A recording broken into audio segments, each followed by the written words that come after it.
Kit one-time Turman may mensahe nga po kay pambansang kamao Manny Pacquiao. Na-interview nga po si Kit Turman sa ES News. Tinanong si Turman kung ano ang masasabi niya sa muling pagbabalik ni Pacman sa boxing. May laban niya po si Pacman ngayong April 20 kontra Buakaw ng Thailand. Kasabayan po yan sa laban ni Ryan Garcia versus Devin Haney. Tinanong si Turman dito kung ano ang masasabi niya sa muling pagbabalik ni Pacman. Sagot naman ni Turman dyan mga tol, ano ba ang hinahabol ni Pacman ngayon? Si Pacman daw ba ay naboboring na, namimiss ang boxing o kailangan pa kumita ng mas malaki? Paliwanag pa ni Turman, hindi naman daw takot si Pacman kahit sino ang itapat sa kanya. Kahit malalakas yan at prime fighter, wala daw kinakatakutan si Pacman. Siguro namimiss lang daw ni Pacman ang aksyon, syempre matagal lang nabakante. O kaya naboboring na sa kanyang buhay at namimiss ulit lumaban. Is it about the money? Is it all about the money? Does he miss the sport? Does he miss the game? So yun lang ang nasabi ni Turman mga tol, ginagawa daw ni Pacman kung saan siya masaya ngayon. Kung gusto niya lumaban sa malalakas, nakay Pacman na daw yun kung yun ang gusto niya. Matatandaan mga tol, si pambansang kamao ang bumasag sa undefeated na kartada ni Kit Turman. Akala ni Turman noon kaya niyang talunin ng isang matandang Manny Pacquiao. Pero nagkakamali si Turman dahil naisahan siya ni Pacman.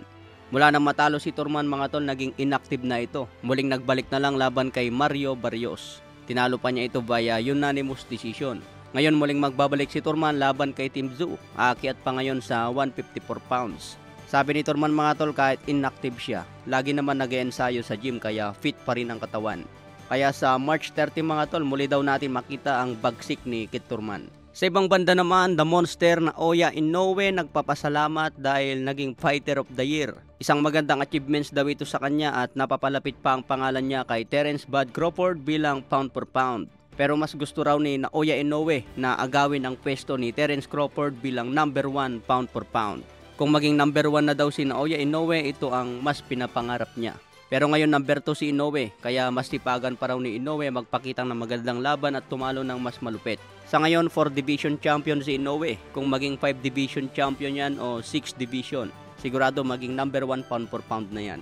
Kaya abangan po natin ang 3 laban ni Inoue ngayong taon bago umakyat ng division. Sa ibang banda naman, Takuma Inoue talagang pinaghahandaan nga po si Jerwin Ancajas. Ipapakita daw ni Takuma Inoue ang bagsik niya laban sa Pinoy. Malapit na ang laban mga tol, February 24. Kasalukuyang champion ngayon si Takuma Inoue at dadayo si Jerwin Ancajas sa Japan para agawin ang belt. Sino kaya ang madudurog sa laban mga tol? Undercard nga po dyan ang laban ni Jonas Sultan. So abang na lang po natin yan sa February 24. Hanggang sa muli mga tol, maraming salamat po.